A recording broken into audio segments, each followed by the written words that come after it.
The cold wind swept across the barren landscape, stirring up clouds of dust that shimmered faintly under the light of two distant moons. Staff Sergeant Daniel Cruz tightened the straps on his exosuit, his eyes scanning the horizon. The planet, Corin 7, had once been home to a thriving human colony, but now it lay in ruins, overrun by a species more powerful than any humanity had ever encountered, the Threxians.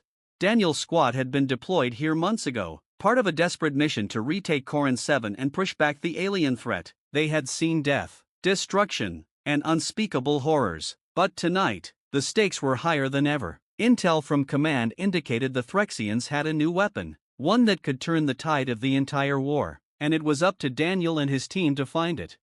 His fingers brushed against the plasma rifle strapped to his side, a cold reminder of the violence that awaited them. He glanced back at his team, Corporal Singh, Private O'Hara, and Sergeant Davis. They had been through hell together, but their loyalty to each other and to the mission had never wavered.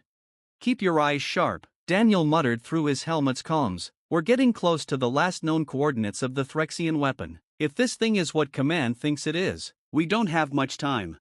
The team moved in formation, their footsteps silent on the rocky terrain. The landscape around them was desolate, littered with the remnants of a once thriving human civilization. Buildings lay in ruin, their skeletal frames jutting up from the ground like the bones of forgotten giants. Suddenly, a sharp ping echoed through Daniel's helmet. His HUD, head-up display, flashed with red warnings. A Threxian patrol was approaching. He raised his hand, signaling the team to stop. "Contact," Singh whispered over the comms.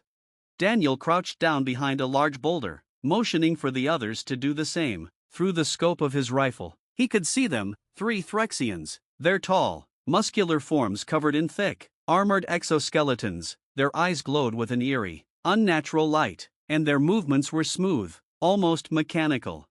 But it wasn't the Threxians that worried Daniel, it was the creature with them. Standing at least 10 feet tall, the beast had 4 arms, each one ending in a sharp, clawed hand. Its skin was dark and leathery, and its eyes burned with an intense, violet hue.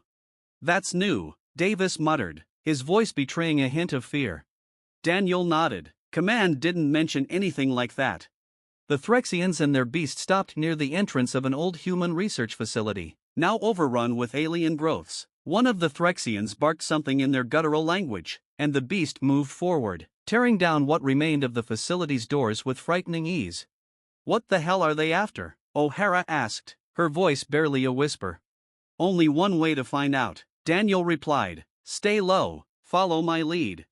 They waited until the Threxians and the beast disappeared into the facility before making their move. The team advanced, sticking to the shadows, their hearts pounding in unison. Inside the facility, the air was thick with the stench of decay. Alien vines crawled up the walls, pulsing with a strange, bioluminescent glow. Daniel's HUD pinged again, a faint energy signature deeper inside the facility. "This must be it," he said, motioning for the others to follow. As they descended into the bowels of the facility, the energy signature grew stronger. Whatever the Threxians were guarding, it was powerful. And then they saw it. At the center of a massive chamber stood a device unlike anything they had ever seen. It was a large, spherical structure, covered in intricate symbols and glowing with a faint, pulsating light. Standing before it was the Threxian leader, a massive figure clad in ornate armor, and the beast from earlier. But it was what the Threxian leader held that sent a chill down Daniel's spine, a small, glowing crystal, pulsating with the same energy as the device. "That's it," Singh said, "that's the weapon." Daniel's mind raced. If the Threxians activated that device, it could mean the end of humanity. They had to stop it, no matter the cost. "All right," he said, his voice steady despite the fear gnawing at his gut. "We take out the leader, and the rest will fall. On my mark." Before he could finish, the beast let out a deafening roar, its glowing eyes locking onto them. The beast's roar echoed through the chamber, shaking the very walls of the ancient facility. The Threxian leader turned, his glowing eyes narrowing in on the intruding humans. Time seemed to slow as Daniel raised his rifle, his finger tightening on the trigger. "Now!" he shouted, and the team sprang into action. Plasma bolts streaked through the air as Daniel and his squad opened fire. The Threxian leader moved with unnatural speed, dodging the shots with fluid, almost serpentine movements. The beast, however, charged headlong into the fray, its claws slashing through the air, aiming directly for Sergeant Davis. "Davis, move!" Daniel shouted, but it was too late. The beast's massive claw connected with Davis's torso, sending him flying across the chamber. He crashed into the far wall with a sickening thud, his body crumpling to the ground. Blood seeped from his wounds as he struggled to breathe. "Man down," Singh called out, his voice filled with panic.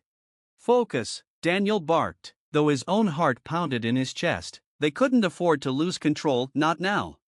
O'Hara launched a grenade toward the beast, the explosion ripping through the chamber. The creature stumbled, but it wasn't enough. It roared again, this time with more fury, and charged at O'Hara.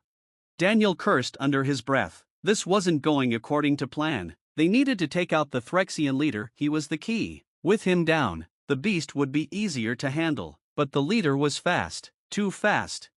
Then Daniel remembered something Command had mentioned in passing. The Threxians weren't just stronger and faster than humans, they were psionic. They could manipulate energy in ways humans couldn't begin to understand.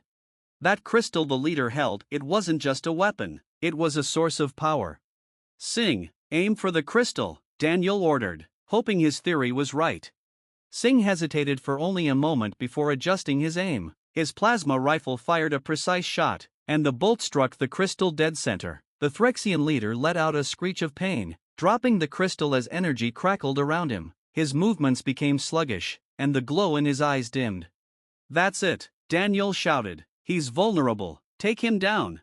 Together, the team unleashed a barrage of firepower, their plasma bolts tearing through the Threxian leader's armor. He collapsed to the ground, his body convulsing as the energy from the crystal pulsed erratically. But their victory was short-lived. The beast, now enraged by the death of its master, let out a blood-curdling scream and charged toward them. It moved faster than before, its eyes blazing with fury. Daniel barely had time to react before the creature was upon them, swiping its claws in a wide arc. Private O'Hara wasn't fast enough. The beast's claws tore through her armor, sending her sprawling to the ground, blood pouring from the deep gashes in her side. "O'Hara!" Singh screamed, rushing to her aid.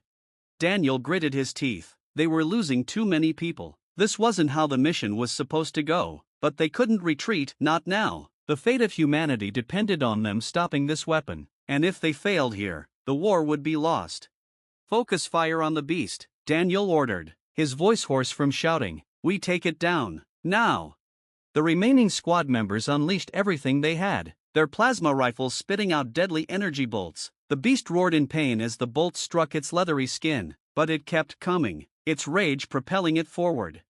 Singh, kneeling next to O'Hara, pulled out a medkit and worked frantically to stop the bleeding. "Hang in there, O'Hara," he whispered, though his hands trembled. "You're not dying here." But O'Hara's eyes fluttered shut, her breaths shallow and uneven. The beast roared again, its massive frame towering over Daniel as it prepared to strike. Time seemed to slow as Daniel looked into the creature's glowing eyes, and for a moment, he saw something more than just rage. There was intelligence there, a cold, calculating mind behind the savage exterior. This wasn't just an animal. The beast was a product of Threxian engineering, a hybrid of organic and psionic power, designed for war. And then Daniel realized something. The beast was connected to the crystal, just like the Threxian leader. Its power came from the same source. "Singh, the crystal, hit it again," Daniel shouted. Singh looked up from O'Hara, confusion in his eyes. "But the leader's down." "Just do it," Daniel barked. Singh didn't question him further. He raised his rifle and fired at the crystal once more. The energy bolt struck the crystal, and for a moment, nothing happened. Then, the beast let out a deafening screech as its body convulsed. Energy crackled around it, and the glow in its eyes flickered. "It's working," Daniel shouted. "Keep firing." The team concentrated their fire on the crystal, each shot weakening the beast further. Its movements became sluggish, and it stumbled, trying to stay upright, but the damage was too great. With one final, ear-piercing roar, the beast collapsed to the ground, its body twitching as the last remnants of energy left it. Daniel lowered his rifle, breathing heavily. The chamber was silent now, save for the faint hum of the crystal. The Threxians were dead, the beast was down, but at what cost? Singh knelt by O'Hara's side, his hands still pressing against her wounds. "She's alive," he said quietly, though his voice was tinged with exhaustion. But barely. Daniel nodded, though relief didn't wash over him. Not yet. They had stopped the weapon, but there was still so much they didn't understand. The crystal's power, the Threxians' technology, it was beyond anything humanity had ever seen. As Daniel approached the crystal, he could feel its energy pulsing through the air. Like a living thing, he reached out, hesitant, and placed his hand on its smooth surface. For a moment, his mind was flooded with images, visions of distant stars, alien worlds, and ancient, forgotten civilizations. And then he saw something else. The future. A future where humanity wasn't the dominant species in the galaxy. A future where the Threxians ruled with an iron fist, their power unmatched. Daniel pulled his hand away, gasping for breath. "We need to get this back to command," he said, his voice steady despite the fear gnawing at him. "They need to know what we're up against." Singh nodded, helping O'Hara to her feet. The squad moved cautiously, carrying their wounded as they made their way back through the facility. Outside, the twin moons hung low in the sky, casting a pale light over the desolate landscape. As they boarded their transport, Daniel couldn't shake the feeling that this was only the beginning. The Threxians had been planning something far bigger than a simple invasion. And humanity was running out of time.